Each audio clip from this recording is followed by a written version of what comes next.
ഇന്നൊരു ഞായറാഴ്ച ആയതുകൊണ്ട് ഞാൻ കുറച്ച് നേരം വൈകിട്ട് എണീക്കാനേ. പിന്നെ കടയിലൊക്കെ പോവാനുണ്ട്, 1, 2 സാധനം വാങ്ങാണ്ട്, അങ്ങാടി പോവാണ്ട്. അപ്പം ഇന്ന് എളുപ്പത്തിന് കുത്തപ്പാണ് ഉണ്ടാക്കിയത്. എനിക്ക് ഭയങ്കര ഇഷ്ടമാണ് ട്ടോ കുത്തപ്പം. അപ്പോൾ കുത്തപ്പത്തിലേക്ക് ഇന്നലത്തെ മത്തി മസാല ഇട്ട് വറ്റിച്ച് വെച്ച കറി ഉണ്ടായിരുന്നു.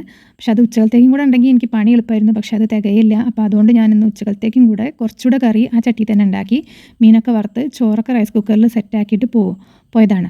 അപ്പോൾ എനിക്ക് കാര്യമായിട്ട് 1, 2 സാധനങ്ങൾ വാങ്ങാനുള്ളത് പ്രധാനമായിട്ടും പൂജാ റൂമിലേക്ക് വെക്കാനുള്ള ഒരു കുഞ്ഞ് കിണ്ടിക്കാണ്. 2, 3 ദിവസമായിട്ട് ഞാൻ അതിന് നടക്കുന്നുണ്ട്. പക്ഷെ ഞാൻ വിചാരിച്ച സൈസിലുള്ള സാധനം കിട്ടാനില്ല. അപ്പം ഞാൻ ആദ്യം തന്നെ പോയത് ചെമ്മാടുള്ള ഹോം സെൻറ്ററിലാണ് കേട്ടോ. അപ്പോൾ അത് 3 നിലയുള്ള ഒരു ഷോപ്പാണ്. നമ്മളെ ഒരു ഹൗസ് വാമിങ്ങിന് ആവശ്യമായിട്ടുള്ള അല്ലെങ്കിൽ ഒരു വീട്ടിലേക്ക് ആവശ്യമായിട്ടുള്ള എല്ലാ സാധനങ്ങളും ഒരു കുടക്കീഴിൽ പറഞ്ഞ പോലെ കിട്ടുന്ന ഷോപ്പാണ് കേട്ടോ അത്.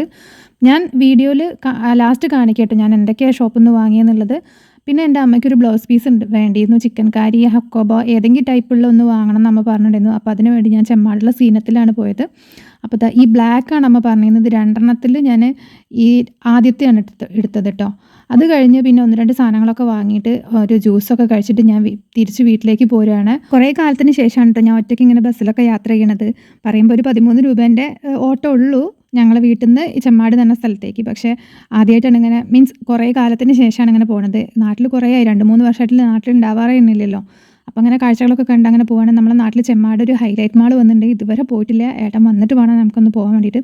പിന്നെ ഈ കാണുന്ന സ്ഥലം ഉണ്ടല്ലോ, അതാണ് ആലഞ്ചൂട് എന്ന് പറയുന്നത്. വലിയൊരു ആൽമരം കണ്ടോ നിങ്ങൾ? ഈ സ്ഥലത്തിന് ആ ആൽമരം ഉള്ളതുകൊണ്ടാണ് തോന്നുന്നു, എനിക്കറിയില്ല, ആലഞ്ചൂട് എന്നാണ് ആ സ്ഥലത്തിന് പറയുന്ന പേര്. പിന്നെ ഞാൻ ഒരു 1 മണിയൊക്കെ ആകുമ്പോഴേക്കും ഞാൻ വീട്ടിലെത്തിയിട്ടുണ്ടായിരുന്നു. നല്ല വെയിലുണ്ടായിരുന്നു കേട്ടോ. മഴക്കാലമാണ്, കർക്കിടകമാണെന്നൊക്കെ പറഞ്ഞിട്ട് എന്താ കാര്യം. അപ്പം ഞാൻ വാങ്ങിയ സാധനങ്ങൾ ഇതാണ് കേട്ടോ. പൂജാ റൂമിൽ വെക്കാൻ വേണ്ടിയിട്ട് കുഞ്ഞ് കിണ്ടി വാങ്ങാൻ പോയ ഞാൻ 1000 രൂപേൻ്റെ സാധനമായിട്ടാണ് തിരിച്ചെത്തിയത്. നമ്മൾ പെണ്ണുങ്ങളെ സ്വഭാവമാണല്ലോ ഇഷ്ടപ്പെട്ട ആ സാധനം കൈക്കലാക്കുക എന്നുള്ളത്.